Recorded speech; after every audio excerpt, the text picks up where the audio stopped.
99:1 అంటే ఏంటో తెలుసా? 99 పనులు సరిగ్గా చేస్తాం, ఒక్క పని ఎక్కడో తేడా చేస్తాం. దాంతో మనం చేసిన 99 నదుల్లో కలిసిపోతూ ఉంటాయి. మనందరం కదా రోజు పొద్దున లేచి దీని గురించే గింజేసుకుంటాం. అబ్బా అదొక్కటి సరిగ్గా చేసుకుంటే సరిపోయేది కదా అని. మీ పిల్లలు మ్యాథ్స్ ఎగ్జామ్ రాస్తారు, అన్ని కరెక్ట్గా చేస్తారు, చిన్న ఫార్ములా ఎక్కడో తప్పు రాస్తారు, దానివల్ల 99 మార్కులకు వస్తాయి. అబ్బా అది కూడా సరిగ్గా చేస్తుంటే బాగుండేది కదా, సరిపోయేది అనుకుంటాం. లేదంటే మీరు బెహ్రెన్ నుంచి దుబాయ్ వరకు కార్ డ్రైవ్ చేసుకుని వెళ్దాం అనుకుంటారు, 1000 కిలోమీటర్లు శుభ్రంగా డ్రైవ్ చేసుకుని వెళ్తారు. కానీ దుబాయ్లో హోటల్ కింద పెట్టకూడని వరకు పార్కింగ్ పెట్టడం వల్ల 500 వీడియో 100 వీడియో టికెట్ తీసుకుంటారు. అబ్బా అంత పెద్ద డిస్టెన్స్ని హాయిగా ఎటువంటి ఇది లేకుండా వచ్చానే, ఇక్కడికి వచ్చి ఈ చిన్న తప్పు చేశానంటారా అనుకుంటాం. మొబైల్ యాప్ డెవలపర్స్ ఉంటారు, వాళ్ళు 4-5 వేల లైన్లు కూడా రాస్తారు, అంత శుభ్రంగా పనిచేస్తుంది. ఎక్కడో చిన్న నల్ పాయింట్ ఎక్సెప్షన్ వాడు హ్యాండిల్ చేయడం మర్చిపోతాడు, దానివల్ల యాప్ క్రాష్ అవుతుంది.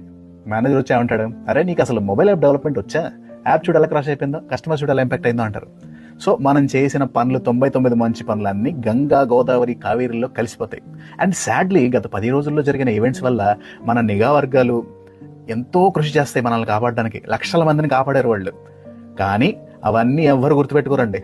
ఒక్క సంఘటన జరిగింది, ఒక్క పీరియడ్ జరిగింది, అందరూ మొదలుపెట్టారు ఏం చేస్తున్నాయి మన నిఘా వర్గాలని స్పీచ్లు ఇవ్వడం మొదలుపెట్టారు. కాబట్టి I think that's the irony of life.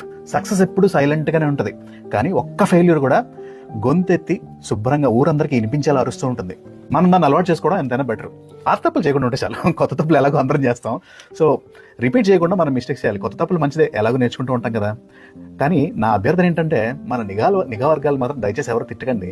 వాళ్ళు మీరు పొగడపోయినా పర్లేదు, కానీ వాళ్ళు చేసే వరకు చాలా థ్యాంక్లెస్ జాబ్, కాబట్టి పొగడపోయినా పర్లేదు, కానీ తిట్టడం మాత్రం తిట్టకండి.